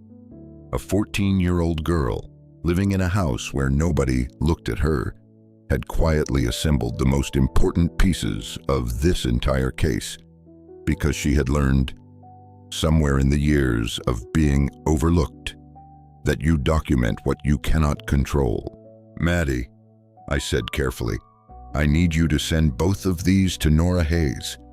Tonight, her number is in my phone." I held it out to her. She took it and typed quickly, with the fluency of her generation, and handed it back. "Done," she said. I stood up, The cat dropped from her lap and walked away into the shadows. "After this is over," I said, "whatever happens, you're not going anywhere. This is your home. Do you hear me?" She looked up at me. In the dim light of the tack room, with the cat gone and the blanket folded in the corner and the cracked paperback lying open on the floor, she looked very young and very tired. "Okay," she said. Her voice was small, but she held my gaze. I put my hand on her shoulder for a moment, then went to the door. The trap was set. Every piece I needed was in place. Whitcomb's confession, Nora's documents, the photographs on a 14-year-old girl's phone, and a mineral trust signed in a woman's name 17 years ago. Tomorrow was the last day before the closing, and I intended to sleep. The morning of the closing, I was up at 4:30. Old habit, older than anything else I could name. The body does not forget what the mind decides, and my body had been rising in the dark for 60 years without being asked. I dressed in the downstairs room without turning on a light, moving by memory and touch through a space I had lived in my whole life. The suit I chose was not the one I wore to funerals and not the one I wore to brand inspections. It was the one I had worn to the bank when I refinanced the first time, 30 years ago, when I had needed a room full of people to take me seriously. And it had worked then, and the cloth still held. Outside, the sky was the deep blue-black of an hour before dawn. The stars brilliant and close the way they only get at altitude in October, when the air has no warmth left in it to blur the light. The mountains to the north were a black shape against the darkness. The valley was perfectly still. I went to the barn. Belle was awake. She heard me on the gravel and put her head over the gate before I reached the door. I stood with her for a while in the dark, one hand on her neck, not doing anything, just being there. She breathed slow and even and warm against my jacket. Eli appeared from the headquarters at 5, pulling on his coat. He had not needed me to ask. He looked at me and at the suit and at the morning, and he understood what day this was. "Nora's meeting us there at 9, I said.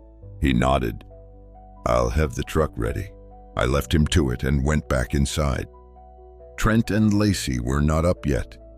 The house was quiet, and I moved through it one last time the way you move through something you are about to change permanently, taking the measure of it, saying what needs to be said without words. At the bottom of the stairs, I stopped. The wall where Ruth's photograph had hung was still bare. I had not put it back in its place.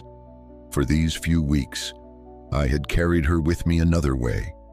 In the barn at night and on the drive through the valley and in the cold meetings in Nora's car.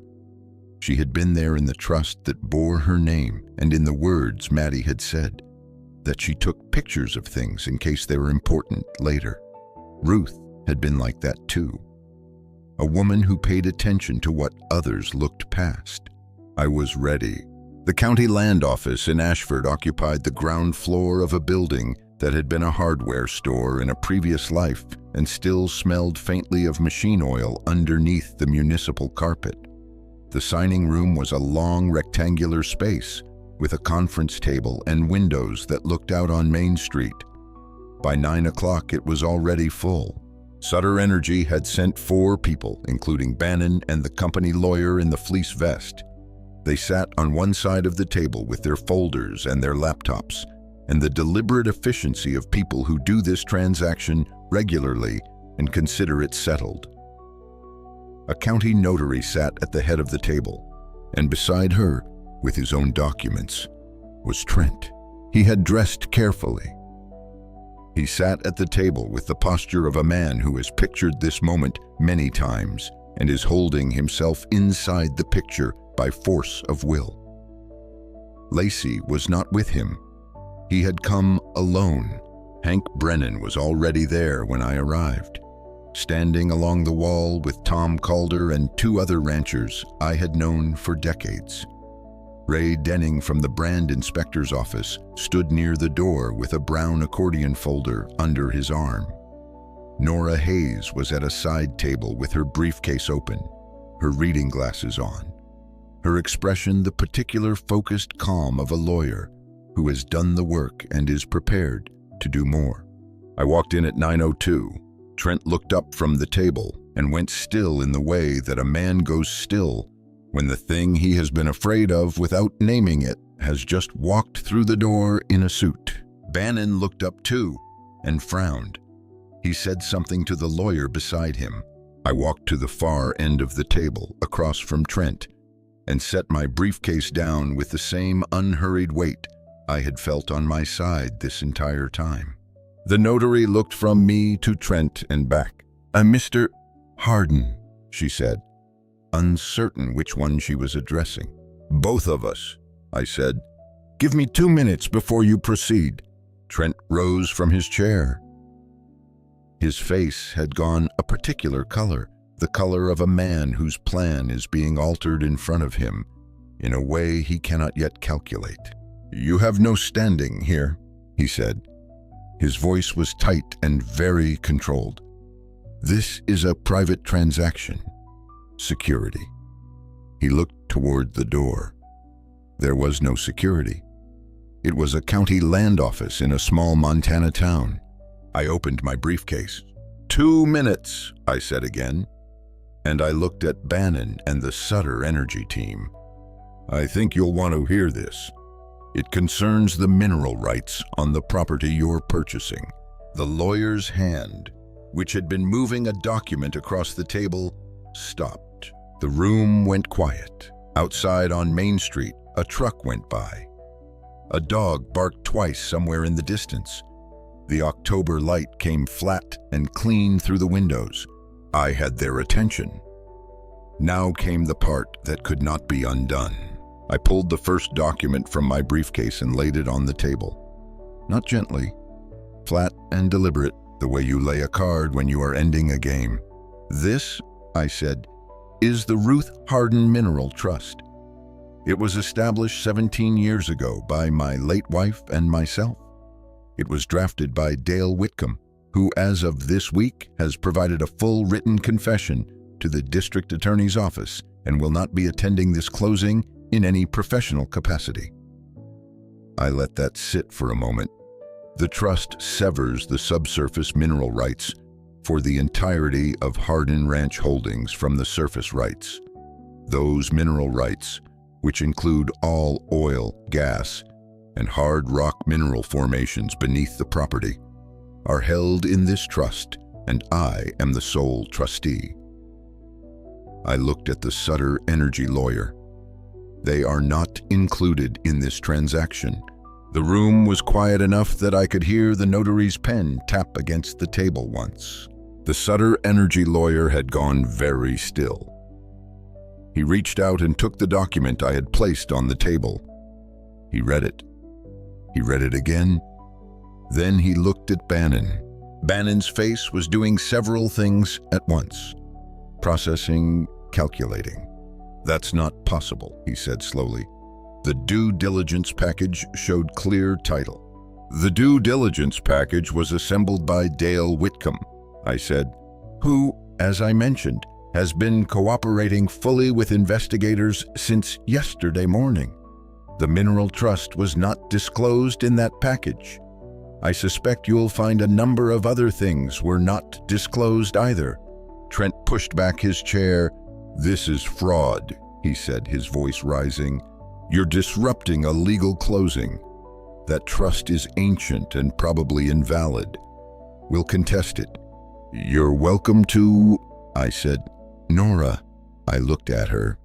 She opened her briefcase and placed 4 bound copies of the trust instrument on the table, tabbed and notarized. 1 for each of the Sutter representatives and 1 for the file. You'll find it's current, valid, and registered with the county clerk since its inception. There is no legal mechanism by which this sale conveys the mineral rights. because the mineral rights have never been part of Hardin Ranch Holdings. They were severed from the surface estate before the holding company existed. The Sutter lawyer was already on his phone, talking quietly and rapidly. Bannon sat back in his chair with the look of a man recalculating a very large number. Trent came around the end of the table. I watched him coming. He was past control now, his face flushed and his hands moving in a way that was not purposeful. "You can't do this," he said. "That property is mine to sell. You gave it to me." "I gave you the surface rights in the holding company transfer," I said, keeping my voice level. "I gave you the land and the structures and the grazing leases. I gave you what I was legally permitted to transfer. I retained what was mine to keep." I looked at him. "You should have read the original trust documents more carefully." "But then you had Whitcomb handle that, and Whitcomb had his own reasons for not drawing your attention to it." He stared at me. I turned back to the Sutter team. "There's more," I said. I placed the second document on the table. It was the Tallgrass Capital Loan Agreement with the forged signature highlighted in yellow. Beside it, I placed the wire transfer records and the incorporation documents for Red Mesa Consulting, the shell company that had commissioned the geological survey. "The purchase price you agreed to is based on a reserve estimate produced by Western Basin Analytics, commissioned through Red Mesa Consulting, which is controlled by Dale Whitcomb. An independent geological assessment completed 3 days ago by a retired professional from the Montana Bureau of Mines estimates the actual recoverable reserve at roughly 40% of the figure in the Western Basin report. I set that assessment on the table as well. You were sold an inflated number, and the man who sold it to you did not have legal authority to sell you anything." The Sutter lawyer finished his phone call. He looked at Bannon and gave a small, specific shake of his head. It was a professional gesture, economical and final. Bannon received it without expression. He stood up. He gathered his folder. He looked across the table at Trent, who had stopped moving and now stood with his hands at his sides, his color gone from flushed to pale, the change happening visibly and fast. "Mr. Hardin," Bannon said, and this time he was addressing me. "Sutter Energy is withdrawing from this transaction pending legal review. We'll be in contact with your attorney." He glanced at Trent. "I'd suggest you retain counsel." The 4 Sutter representatives left the room with the coordinated efficiency of people who know when a deal is dead. The door closed behind them. Ray Denning cleared his throat softly from along the wall. Hank Brennan had not moved. The ranchers stood quiet, witnesses to what had just happened, steady as fence posts in the wind. The notary looked at her papers, then set down her pen. Trent stood at the end of the table alone. The room had changed shape around him. Everything he had built his plan on was gone. The sale, the capital, the exit from the debt. In the space of 12 minutes, all of it had been taken off the table, and he was standing in a county land office in Ashford, Montana, with nothing left to sign. He looked at me. His breath was coming in short, shallow pulls. His voice, when it came, had lost the control it had been holding since morning. "You planned this," he said. "Every bit of it. You knew." I closed my briefcase. "I knew what was under the ground," I said. "I just waited until you were finished digging." Trent came at me across the table, not with a weapon, with his hands reaching, his face a thing I did not recognize. All the composed surfaces stripped away to something raw underneath. He overturned a chair getting there, and Hank Brennan stepped forward from the wall before I could speak. Tom Calder was a step behind him. Between the two of them, they stopped Trent at the halfway point, holding him firmly and without drama. the way men handle livestock that has panicked. "Easy," Hank said, not unkindly. Trent shook against their grip for a moment. Then the shaking went out of him, and he stood there between two old ranchers, his chest heaving, looking at me across a room that was suddenly very quiet. Nora had already made the call. 2 deputies from the sheriff's office arrived in 11 minutes. I knew because I looked at the clock when they came through the door.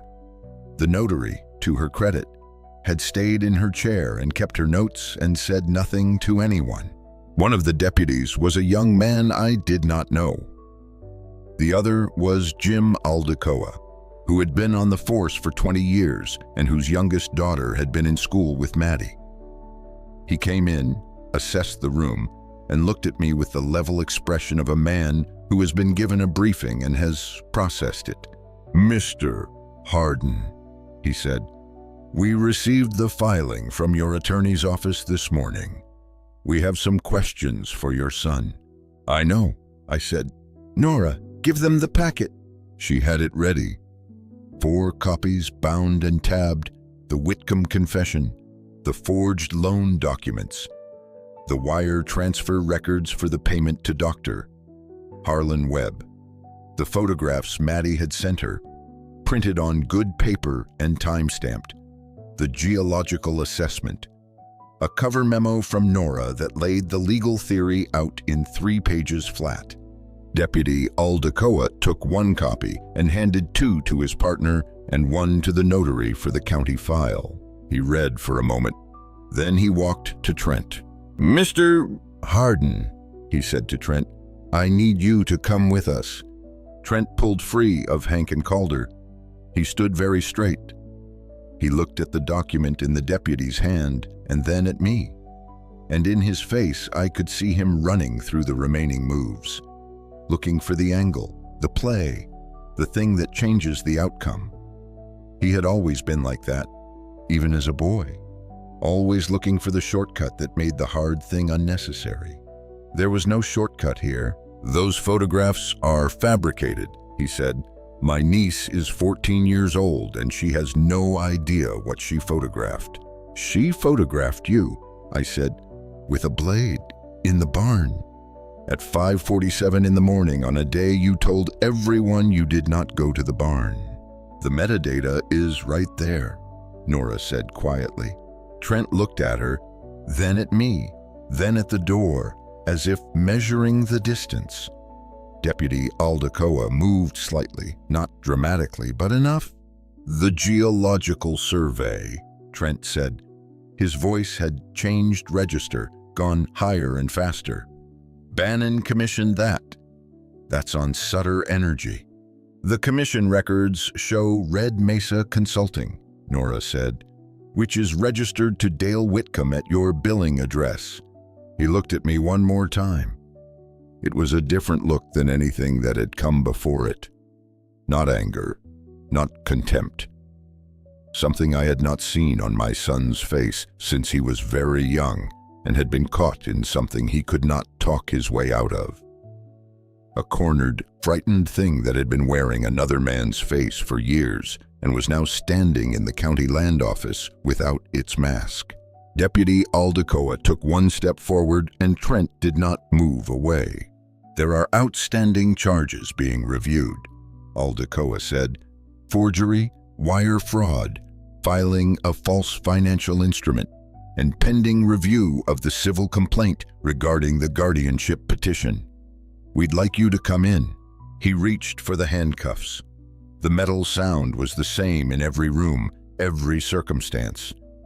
Final and particular. "This isn't over," Trent said. He was looking at me. His voice had dropped to something almost quiet. "You'll regret this. I'm your son." "I know," I said. "That's what makes it the hardest thing I've ever done." He did not say anything else. Deputy Aldecoa guided him toward the door. Tom Calder held it open. Hank Brennan stepped back and the ranchers along the wall made space. And Trent Hardin walked out of the county land office in Ashford, Montana, and into whatever came next. The room was silent after the door closed. Then Ray Denning from the brand inspector's office cleared his throat and addressed the notary. "While we're all here," he said, "I have some corrections to file on a series of cattle transfers. If you have a moment." It was so ordinary and so right that I almost laughed. The business of the land goes on. It always does. Nora came to stand beside me. She did not say anything. There was nothing that needed saying. I picked up my briefcase and we walked out together into the cold Montana morning. And behind us, the county land office of Ashford went back to its daily work, as if nothing extraordinary had happened at all, which from its perspective was probably true. From mine, it was the end of a very long week and the beginning of something else. I stood on the sidewalk outside for a long moment and breathed the cold air. October in Sweetgrass Valley, the kind of morning that is perfectly clear and cuts right through a suit jacket and reminds you that you are alive and that this is a fact worth noting.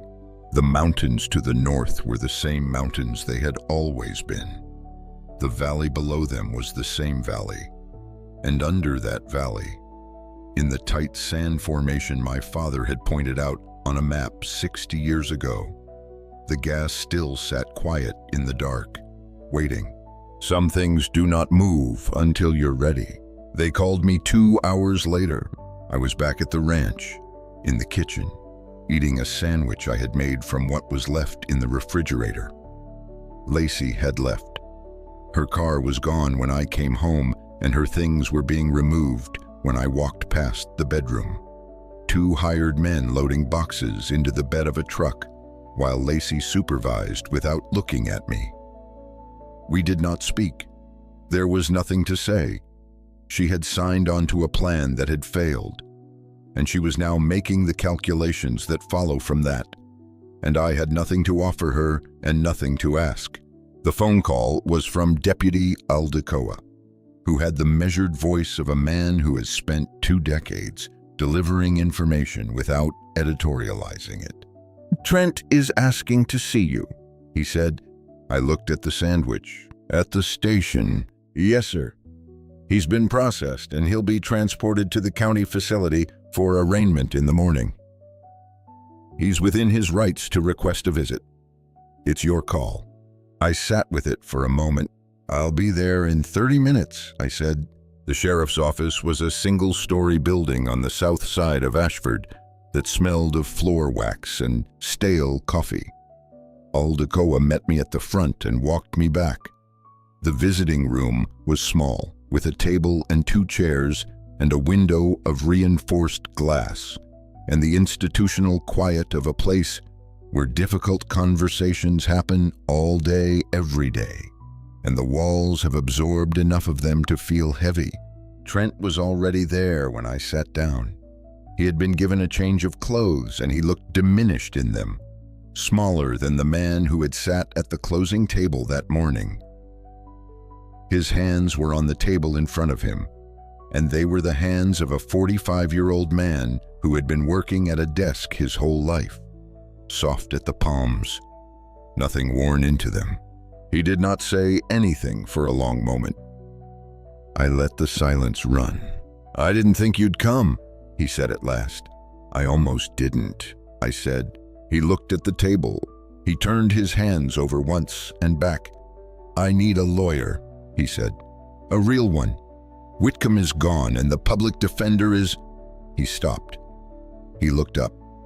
Something in his expression shifted. And for just a moment, underneath the calculation, there was something real.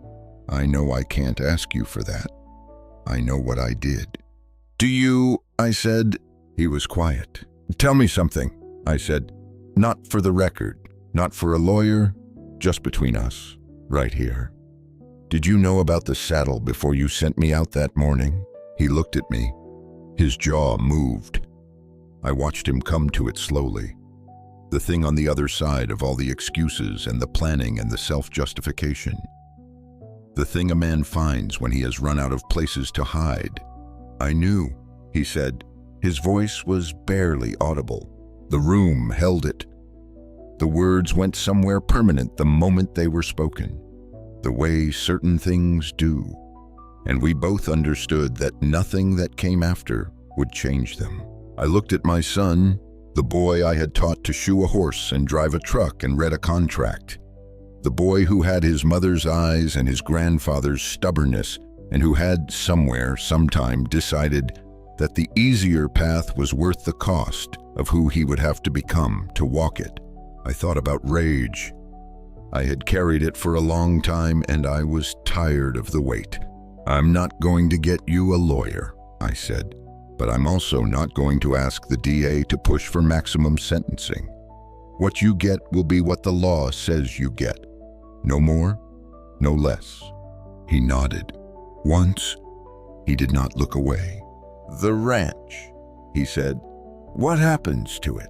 "It goes where it always should have gone," I said, "to someone who will work it." He sat with that. He seemed to understand what it meant. "Is there anything—" He stopped, started again. "Is there anything I could say that would—" "No," I said. It was not said in anger. It was said the way you say a true thing when you have thought about it enough to be sure. Not because I don't love you, but because what you did, the saddle, the papers, the years of it, those things are not things that words fix. Maybe time does. I don't know. We'll both find out." He nodded again. He was crying now, quietly, without making a production of it. Just tears running down his face in that particular way of a man who has been holding them back for a long time. I stood up. "Trent," I said. He looked up. "The day you were 9 years old and I showed you how to cinch a saddle, I told you that a man's life can depend on a well-kept rig." I held his gaze. I meant it about more than leather. I walked out. Deputy Aldecoa was in the hall. He walked me to the front without speaking. Outside, the afternoon had gone gray and the wind had picked up off the mountains, carrying the cold that comes before the first hard snow. I got in my truck. I sat there for a minute with the engine off. Then I drove home. The valley was quiet on the drive back. The grass on either side of the road was the pale gold of late season, pressed flat by the wind. And ahead, the mountains held their positions the way they always had, unchanged and indifferent to the things that happened in their shadow. A man sends his father to prison, and the mountains do not notice. A man admits what he did, and the mountains do not notice that either. The land does not care about our arrangements. It goes on. We are the ones who decide what to do with the time we have. Ruth died in November, 5 years ago, on a Tuesday that had been warm and clear in the morning and turned cold by afternoon the way November does in the valley. She went in the house, in the bedroom where we had slept for 40 years, with her hand in mine. She did not say much in those last hours. She had never been a woman who wasted words. But in the week before the end, when she was still clear in her mind, she had asked me to bring her a certain file from the study, the one with the mineral trust documents. I had brought them. We had sat together with the file between us, and she had read through the papers with the same careful attention she had given every document in our lives, leaning forward slightly the way she did when she was concentrating. And I had watched her and known that she was doing something purposeful. She made 2 changes. I did not read them closely at the time. I was in no state to read anything in those days.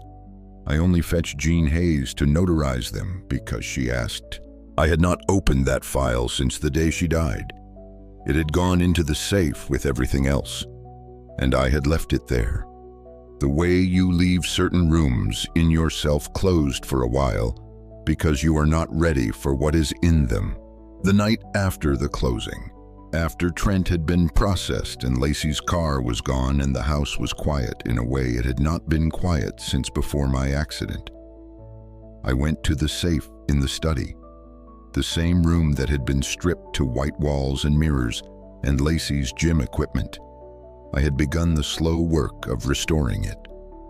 The treadmill was already gone, moved to the equipment barn. The mirrors were coming down next week. My books were in boxes in the hallway, ready to go back to the shelves. The safe was in the same wall it had always been. I pressed my thumb to the scanner and it beeped green. I pulled the file.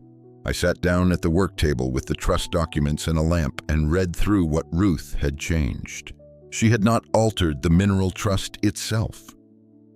She had added an amendment dated 12 days before she died, executed in her handwriting and witnessed by Jean Hayes and one of our neighbors. It was written in the plain language she had always preferred, clear and economical and without room for misunderstanding. The amendment directed that upon my death or voluntary transfer, the mineral trust and all its assets should pass directly to Madison Elaine Hardin, called Maddie, the daughter of Beth Elaine Hardin. She had written a note in the margin beside Maddie's name, in the cramped handwriting that arthritis had given her in those last months. Just a few words. Beth would have wanted this for her girl. I sat at that table for a long time. Outside the window, the night was very dark and very still, the stars brilliant and the mountains somewhere in the darkness beyond, and the valley silent below them. Ruth had known. She had looked at Trent, and she had known. The way women who have raised children and watched them closely for 40 years come to know the shape of a person all the way through. She had seen what I had not been ready to see. And in the week before she died, she had done what she could about it. She had protected Maddie the only way available to her, by putting the most valuable thing we owned in the hands of the right person while there was still time to do it properly. I folded the papers and held them in my hands for a while. Then I went down the hall to the room where Maddie slept, and I knocked softly. She came to the door in her flannel shirt and socks, squinting in the hallway light. "I need to show you something," I said. "Not tonight, tomorrow, but I wanted you to know it's coming." She looked at me, at the folder in my hands. "Is it good?" she asked. I thought about Ruth at the work table, reading documents in her last days. I thought about the cramped handwriting in the margin. Beth would have wanted this for her girl. "Yes?" I said. "It's the best possible thing." Maddie nodded. She rubbed her eyes. "Okay," she said. "Good night, Grandpa." It was the first time she had called me that. She went back to bed and closed the door. I stood in the hallway with the folder in my hands and the words settling over me like the first snowfall of the year, quiet and complete and changing the shape of everything it touched. I walked back through the house, turning off lights as I went. In the study, I set the folder on the work table and placed my hand on it for a moment. "You knew," I said, to the room and to whatever of her was still in it. "You always did." The lamp made a small, steady circle of light on the papers. Outside, somewhere in the north pasture, Belle called once in the dark, a long, carrying sound that the valley held for a moment and then released. I turned out the lamp. Tomorrow there would be lawyers and filings and the long institutional work of putting things back in order. But that was tomorrow. Tonight, the house was mine again. And that was enough. I have thought about Ruth many times in my life, but not often the way I thought about her that night. Not as the woman I missed, or the partner I had lost, or even the person who had known me best. I thought about her as someone who had, in her final days, made a decision based entirely on the future, not herself. A woman leaving a room and making sure the light was on for whoever came after. That is a particular kind of love. the kind that does not require you to be there to feel it. 6 weeks later, the first snow came. I was in the barn when it started, doing the kind of work that does not stop for weather. Eli was with me, mending a section of fence rail we had brought in from the south pasture, and Maddie was somewhere behind us, talking to Belle over the stall gate the way she did every morning before school. The flakes came in through the open door sideways, small and dry, the first real snow of the season. And Eli looked up and said nothing, and I said nothing, and we both went on working. Some things you just note and keep going. The legal proceedings took the better part of those 6 weeks to begin settling into their shape. Trent was arraigned on 3 counts of forgery, 2 of wire fraud, and 1 count of conspiracy to commit financial fraud, the last in connection with the Whitcomb and Webb arrangements. His attorney negotiated a cooperation agreement that brought Whitcomb and Dr. Webb into the picture as co-defendants, which complicated things and would continue to do so for a good while. I did not attend the arraignment. Nora went on my behalf and came back with the kind of professional summary that tells you everything you need to know without editorializing. She had the same quality her father had always had. She gave you the facts and trusted you to feel whatever you were going to feel about them on your own. The guardianship petition was dismissed the week after the closing. The court vacated it with a terseness that suggested the judge had not enjoyed reviewing the Webb evaluation. Sutter energy, after 2 weeks of negotiations, settled rather than litigate. It did not make us whole. It made us substantially better than we had been at the start of October. I called Nora when it came through. She told me, and then she said her father would have been proud of her. And then her voice went a little rough, and she said she would talk to me later. I told her Jean would have been proud of her too, and that I was, and that she had earned something considerably better than her standard rate, which we would discuss in person. She laughed, and that was that. Eli Cruz became the managing partner of Hardin Ranch Holdings at the start of November, with a 10-year contract and an option to purchase a minority equity stake.